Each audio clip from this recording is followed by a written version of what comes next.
अमावस्या के दिन आपको लगता है कुछ ना कुछ तकलीफें लग रही है, तो एक पीपल का पत्ता ले लो, उसके ऊपर एक कपूर का टुकड़ा ले लो, सारे घर में घुमाकर उसको दरवाजे के बीच मध्य में जलाकर रख दीजिए, थोड़ी सी देर जला दीजिए। 20 से 25 मिनट के अंदर स्वयं गुरु बाबा कहते हैं, राम सुनो, यदि कोई आरती में पुजन में घर में एक कपूर का टुकड़ा आरती के बाद में जब समर्पित करेगा तो उसको अश्वमेध यज्ञ का पुण्य प्राप्त हो जाएगा। अश्वमेध यज्ञ के पुण्य को पाने के लिए कपूर का टुकड़ा आज भी आरती में जलाया जाएगा, आज भी एक कपूर का टुकड़ा सुखा का। इसीलिए हमारे यहाँ शास्त्र कहता है महाराज, जब आपको घर में अगर ऐसा लगने लगे कि 15 दिन से बहुत बेचैनी है, बहुत दुख तकलीफ लग रही है, कोई ना कोई बीमार पड़ रहा है, कुछ ना कुछ तकलीफें लग रही है, तो एक पीपल का पत्ता ले लो, उसके ऊपर एक कपूर का टुकड़ा ले लो, सारे घर में घुमाकर उसको दरवाजे के बीच मध्य में जलाकर रख दीजिए, थोड़ी सी देर जला दीजिए। 20 से 25 मिनट के अंदर मकान में एनर्जी वापस आ जाएगी, उस भवन में एनर्जी वापस प्राप्त हो जाएगी। अमावस्या के दिन आपको लगता है कि हमारे पूर्वजों का उद्धार नहीं हुआ, हमारे पूर्वजों का कल्याण नहीं हुआ, कहीं अधोगति में कोई चला गया है, उसका बस एक बार, रोज नहीं जरूरत है, प्रतिदिन जरूरत ही नहीं, महीने में एक बार अगर अमावस्या के दिन भी आपने चंदन के थोड़ा सा चंदन अगर मेरे देवाधिदेव महादेव को 7 स्थान पर समर्पित किया है। अशोक यहाँ पर वर्णन कर रही है, मैना धन्य और कला की कथा कर रही है। तीनों ने सनकादि ऋषियों से मांगा।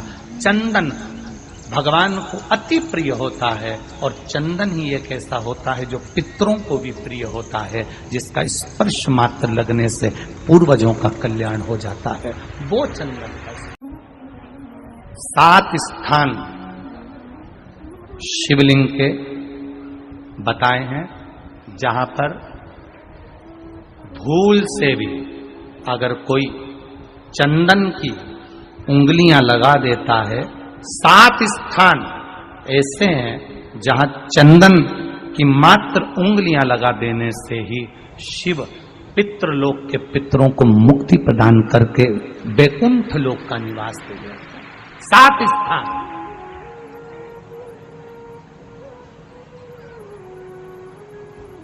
और वो 7 स्थान जो चंदन के बताए गए हैं, पहला भगवान देवाधिदेव महादेव के शिवलिंग पर चंदन का लेपन, समझ लेना जरा बहुत अच्छे से। आपको लगता है स्वप्न में कोई मुर्दे दिख रहे हैं, या कोई जल रहा है, या कोई मर रहा है, या कोई चला गया है, ऐसा भय लगता है, बच्चों को मानी भेजूंगी ऐसा हो जाएगा, पति को मानी भेजूंगी ऐसा हो जाएगा, कोई हमारे कोई गलत तो नहीं कर रहा है, आपको लगता है। 7 स्थान चंदन के बताएं महाराज। पहला शिवलिंग, दूसरा जहां गणेश जी का स्थान है, मालूम है ना सबको, जम के बोलो जरा, मालूम है ना सबको, जहां गणेश जी का स्थान है वहां अलग से गणेश जी बैठे, वहां नहीं, शिवलिंग में जलाधारी के ठीक सामने, राइट में गणेश, लेफ्ट में कार्तिकेय, बीच में अशोक सुंदरी। तो पहला चंदन बाबा के शिवलिंग पर, दूसरा गणेश जी पर चंदन की उंगली, तीसरा षडानंद कार्तिकेय पर चंदन की उंगली, चौथा अशोक सुंदरी पर चंदन की उंगली, पांचवा जलाधारी पर चंदन की उंगली, छठा जो शिवलिंग का जल बह रहा है इसके ठीक विपरीत की ओर चंदन की उंगली, और 7वां चंदन नंदी के मस्तक के ऊपर जो 2 सींग लगे रहते हैं उस पर चंदन की उंगली। ये कब लगाई जाती है? या तो अमावस्या के दिन आपको लगता है कि हमारे पूर्वजों का उद्धार नहीं हुआ, हमारे पूर्वजों का कल्याण नहीं हुआ, कहीं अधोगति में कोई चला गया है, उसका बस एक बार, रोज नहीं जरूरत है, प्रतिदिन जरूरत ही नहीं, महीने में एक बार अगर अमावस्या के दिन भी आपने चंदन के थोड़ा सा चंदन अगर मेरे देवाधिदेव महादेव को 7 स्थान पर समर्पित किया है। अशोक यहाँ पर वर्णन कर रही है, मैना धन्य और कला की कथा कर रही है। तीनों ने सनकादि ऋषियों से मांगा।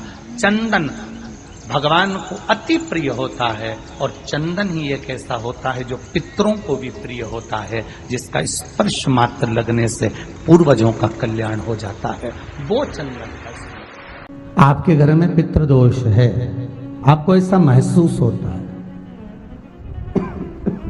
आपको लगता है, तो किसी भी नवरात्रि के पहले जो अमावस्या पड़ती है, मान लो अपन अमावस्या पड़ी, आप एक अंदाजा लगाइए, तो जिस दिन अमावस्या रहे उस दिन चावल की कटोरी में एक कपूर का टुकड़ा रख दीजिए महाराज, छोटा सा, और कपूर का टुकड़ा रखकर उस कपूर को दरवाजे के बाहर कटोरी में ही, चावल रखी हुई कटोरी में ही उसको पितरों का स्मरण कर कर जला दीजिए। और जलाने के बाद उस चावल को कहीं भी किसी भी वृक्ष की छांव में पक्षियों के लिए डाल दीजिए। शिव महापुराण की कथा कहती है, अगर मान लो पितृ आपको कष्ट दे रहे हैं, पितृ आपको तकलीफ दे रहे हैं, कोई काम नहीं होने दे रहे हैं, या कहीं आपको ऐसा लगता है कि पितरों का दोष है, तो वो पितृदोष देवी, अब ये जो आप करेंगे ये कब कर रहे हैं? अमावस्या के दिन आप उसको रख रहे हैं, अमावस्या के दिन उसको रखकर रात भर आपने रखा कपूर के साथ में, सुबह एकम पड़ गई, नवरात्रि लग गई, उसी दिन उसको जलाकर आपने पटक दिया। अर्थात उससे देवी और पितृ इन दोनों का आशीर्वाद जो प्राप्त होता है, तो घर में से पितृदोष समाप्त होकर लक्ष्मी की वृद्धि प्रारंभ हो जाती है, कार्य में सिद्धता आ जाती है। मान लो अगर पितृदोष है तो करो, नहीं है बड़े अलमस्ती से रहो, तो ये पितृदोष का स्मरण। तो यहाँ शास्त्र कह रहा है कि पितरों का जो लोक होता है, पितर जो लोक होता है, उस पितृलोक में 64 योगिनियां प्रवेश नहीं करती। शिव महापुराण कर रही है, शंकर की कथा कर रही है। एक छोटा सा उपाय अवश्य करिएगा। मान लो आपको लग रहा है कि आपके घर में पितृदोष है, आपको ऐसा महसूस होता है, अमावस्या पड़ती है, चावल की कटोरी में एक कपूर का टुकड़ा रख दीजिए महाराज, छोटा सा, और कपूर का टुकड़ा रखकर उस कपूर को दरवाजे के बाहर कटोरी में ही, चावल रखी हुई कटोरी में ही उसको पितरों का स्मरण कर कर जला दीजिए। और जलाने के बाद उस चावल को कहीं भी किसी भी वृक्ष की छांव में पक्षियों के लिए डाल दीजिए। शिव महापुराण की कथा कहती है, अगर मान लो पितृ आपको कष्ट दे रहे हैं, पितृ आपको तकलीफ दे रहे हैं, कोई काम नहीं होने दे रहे हैं, या कहीं आपको ऐसा लगता है कि पितरों का दोष है, तो वो पितृदोष देवी, अब ये जो आप करेंगे ये कब कर रहे हैं? अमावस्या के दिन आप उसको रख रहे हैं, अमावस्या के दिन उसको रखकर रात भर आपने रखा कपूर के साथ में, सुबह एकम पड़ गई, उसी दिन उसको जलाकर आपने पटक दिया। अर्थात उससे देवी और पितृ इन दोनों का आशीर्वाद जो प्राप्त होता है, तो घर में से पितृदोष समाप्त होकर लक्ष्मी की वृद्धि प्रारंभ हो जाती है। अमावस्या के दिन प्रदोष काल में, प्रदोष के समय पर, प्रदोष काल में शाम के समय पर जाकर किसी भी नदी, तालाब, बावड़ी, कुआं, कहीं ना कहीं जो आपके पास में हो, वहां पर एक घी का दिया, बत्ती का मुंह दक्षिण की ओर कर कर अवश्य जला कर जाना, सारे पितृदोष समाप्त हो जाएगा। अगर नदी, तालाब, बावड़ी, कुआं नहीं है तो पीपल का वृक्ष हो या बेलपत्री का वृक्ष हो या बट का वृक्ष हो, उसके नीचे लगा दो प्रदोष काल में। पर अमावस्या के दिन लगाएं जरूर। क्यों? क्योंकि अमावस्या 16 दिन तक पितृ मृत्यु लोक में आने के बाद में भोजन ग्रहण करते हैं। अमावस्या के दिन पितृ शाम के समय प्रदोष काल में शंकर भगवान का नाम जाप कर कर नदी, तालाब, बावड़ी पर पानी पीने जाते हैं। वहां से जल का आचमन कर कर पितृ अपने लोक को चले जाते हैं प्रदोष काल के समय पर। इसलिए प्रदोष काल में जलाशय के पास में बावड़ी, कुआं, नदी, तालाब के किनारे पर दिया लगाया जाता है दक्षिण की ओर मुख कर कर बत्ती का, तो पितृ आशीर्वाद देते हुए जाते हैं कि फलो फूलो, आगे बढ़ो, उन्नति करो, तरक्की करो। ये पितरों का आशीर्वाद रहता है, पितरों का वर रहता है। आप देंगे, कुछ करा ना करा, फिर अमावस्या के दिन उस दिन दिया दक्षिण की ओर बाती का मुख कर कर। 7 स्थान ऐसे हैं जहां चंदन की मात्र उंगलियां लगा देने से ही शिव पितृलोक के पितरों को मुक्ति प्रदान करके वैकुंठ लोक का निवास दे रहे 7 स्थान, और वो 7 स्थान जो चंदन के बताए गए हैं। पहला, भगवान देवाधिदेव महादेव के शिवलिंग पर चंदन का लेपन। समझ लेना जरा बहुत अच्छे से। आपको लगता है स्वप्न में कोई मुर्दे दिख रहे हैं, या कोई जल रहा है, या कोई मर रहा है, या कोई चला गया है, ऐसा भय लगता है। बच्चों को मानी भेजूंगी ऐसा हो जाएगा। जिनके यहाँ पितृदोष होता है, काल सर्प दोष होता है, वास्तु दोष होता है, उनको ज्यादा कुछ नहीं करना होना। महाराज एक बेल का फल लीजिए, उसके अंदर का जो गुर्दा होता है, अंदर का जो भाग होता है, उसको निकाल लीजिए और उस बेल के फल में आटा सेक कर उसमें शक्कर मिलाकर उसको उसके अंदर भर लीजिए। अमावस्या के दिन सुबह 10 बजे से पहले उसको अपने घर में घुमाने के बाद में जिसको काल सर्प दोष बताया है, पितृदोष बताया है, या वास्तु दोष का स्मरण बताया है, घर में सब दूर घुमाकर अपने परिवार का हाथ का स्पर्श कराकर पीपल के पेड़ के नीचे खड्डा खोदकर उस बेलपत्र के उस फल को दाब दीजिए। महाराज केवल एक अमावस्या करना रहता है, पितरों के दोष से मुक्ति मिलती है और हमारे घर के कार्य सफल होना प्रारंभ हो जाता है। पति को मानी भेजूंगी ऐसा हो जाएगा। कोई हमारे कोई गलत तो नहीं कर रहा है।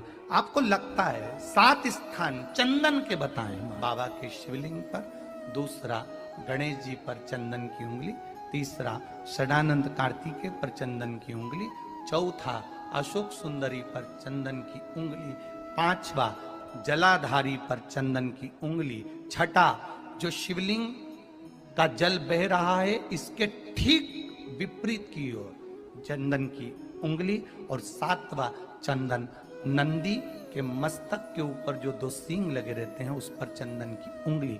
ये कब लगाई जाती है?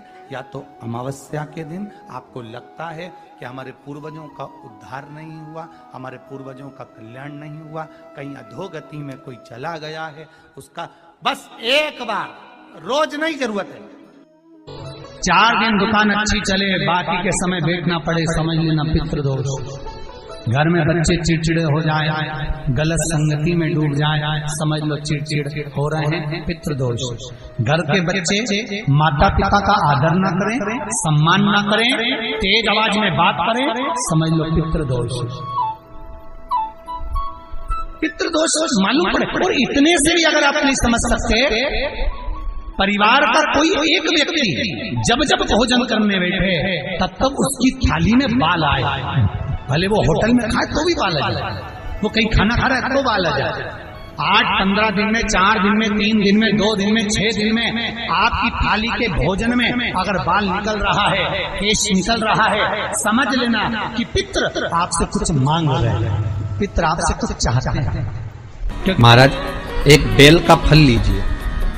क्या लेना है? बेल का फल, बेलपत्री का जो फल होता है उसको ले लो, उसके अंदर का जो गुर्दा होता है, अंदर का जो भाग होता है, उसको निकाल लीजिए और उस बेल के फल में आटा सेक कर उसमें शक्कर मिलाकर उसको के अंदर भर लीजिए। अमावस्या के दिन सुबह 10 बजे से पहले उस बेल फल में जिसमें तुमने पंजेरी भरी है, आटा सेक कर भरा है शक्कर के साथ में, उसको अपने घर में घुमाने के बाद में जिसको काल सर्प दोष बताया है, पितृदोष बताया है, या वास्तु दोष का स्मरण बताया है, घर में सब दूर घुमाकर अपने परिवार का हाथ का स्पर्श कराकर पीपल के पेड़ के नीचे खड्डा खोदकर उस बेलपत्र के उस फल को दाब दीजिए। महाराज केवल एक अमावस्या करना रहता है, पितरों के दोष से मुक्ति मिलती है और हमारे घर के कार्य सफल होना प्रारंभ हो जाते हैं। कार्य की सफलता होती है, कार्य में सफलता प्राप्त होने लगती है। हम तो कई बार कहते हैं महाराज जी, अगर ऐसा लगे किसी औषधि को आप ले रहे हैं, मालूम पड़े कि औषधि आपको लग नहीं रही है, शिव महापुराण की कथा कर रही है, मान लो औषधि आपको नहीं लग रही, आपने औषधि बहुत दिनों से ले रहे हो, कोई दवाई, मान लो आप किसी भी दवाई को ग्रहण कर रहे हैं और वो औषधि लगी नहीं रही है, वो शरीर को लगी नहीं पा रही और आप ठीक ही नहीं हो पा रहे, 15 दिन हो गए, 8 दिन हो गए, बताओ उतना की उतना ही फेटरिना है, उतना ही उतना अपना भरा हुआ, वही की वही लीवर, वही की वही किडनी, वही की वही स्मरण, सभी कुछ वही वही है, उतने की उतना ही। बीपी भी ऊंचा नीचा चल रहा है पर लेवल में नहीं आ रहा, शुगर भी लेवल में नहीं आ रही, तो प्रयास करा करो महाराज बेलपत्री के फल का जो गुर्दा है, अंदर का जो भाग है फल का, उसको पानी में गला लीजिए और प्रदोष कम से कम प्रदोष नहीं हो और बीमारी जरा दवाई लगी नहीं रही हो तो बिना प्रदोष के भी कर सकते हो। उसको पानी में गलाइए आधा घंटा पानी में। जैसे आपको सुबह मंदिर जाना है 10 बजे, तो सुबह स्नान कर कम से कम 6:30-7 बजे उसको पानी में गला दीजिए और उस बेले के फल का गुर्दा से गला हुआ पानी शिव जी को ले जाकर समर्पित कर दीजिए। महाराज उस पानी में से थोड़ा सा 1 चम्मच पानी शिव जी पे चढ़ा हुआ लेकर आ जाइए। उस पानी को जो बीमार व्यक्ति है उसको औषधि देने से पहले मात्र आधी चम्मच से भी आधा चम्मच उसको दे दीजिए। भगवान शंकर का श्री शिवाय नमस्तुभ्यम का जाप कर उस पानी को देने के बाद अगर आप औषधि देंगे तो ये पक्का है कि औषधि अपना कार्य करना प्रारंभ कर देगी और वो स्वस्थ होना प्रारंभ हो जाएगी। वो स्वस्थ हो औषधि